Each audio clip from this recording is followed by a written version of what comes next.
माहिती आहे का?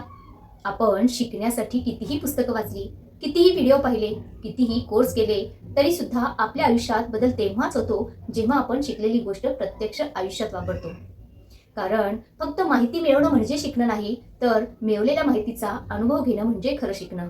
आणि याचसाठी आहे एक अतिशय सुंदर नियम 70-20-10 रूल. नियम तुम्हाला सांगतो की तुमच्या आयुष्यातील पुढची पायरी गाठण्यासाठी तुम्ही कसं शिकायला हवं. त्यानुसार आपल्या शिकण्याच्या प्रक्रियेत साधारणपणे 70% प्रत्यक्ष अनुभवातून शिकणं, 20% इतरांकडून शिकणं आणि 10% पुस्तकं, अभ्यासक्रम आणि माहितीमधून शिकणं. म्हणजेच शिका 10%, 20% इतरांकडून शिका आणि सर्वात जास्त शिका करून पाहताना 70%. हे प्रमाण प्रत्येक परिस्थितीत तंतोतंत लागू होईलच असं नाही, पण शिकण्याच्या प्रक्रियेतील हा एक प्रभावी फ्रेमवर्क आहे.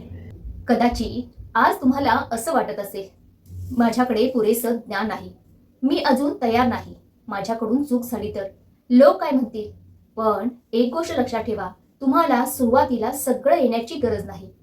चालायला शिकताना आपण किती वेळा पडलो होतो, बोलायला शिकताना आपण अडखळलो होतो आणि सायकल चालवताना कित्येक वेळा संतुलन बिघडलं होतं, पण आपण थांबलो नाही. मग आज आपल्या स्वप्नांसमोरच आपण का थांबतोय? पहिलं पाऊल छोटं असू द्या, पण ते तुमचं असू द्या. आजपासून एक छोटा प्रयोग करा. तुम्हाला जे शिकायचं आहे त्यासाठी 70-20-10 हा रूल वापरा.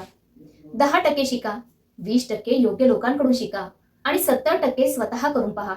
कारण तुमचं आयुष्य तुम्ही काय शिकलात यावरून बदलणार नाही, तर तुम्ही शिकलेली गोष्ट किती वेळा कृतीत आणली यामुळे बदलणार आहे. शेवटी एक वाक्य लक्षात ठेवा, ज्ञान तुम्हाला दिशा देतं, पण अनुभव तुम्हाला तुमच्या ध्येयापर्यंत घेऊन जातो. जर हा विचार तुम्हाला आवडला असेल तर या व्हिडिओला शेअर करा त्या व्यक्तीपर्यंत जिला काहीतरी नवीन शिकायचं आहे पण सुरुवात करण्याची भीती वाटते. आणि अशाच आयुष्य बदलणाऱ्या नियमांसाठी इन्स्पायर अँड बी इन्स्पायर्ड या चॅनलला जरूर सबस्क्राईब करा. धन्यवाद.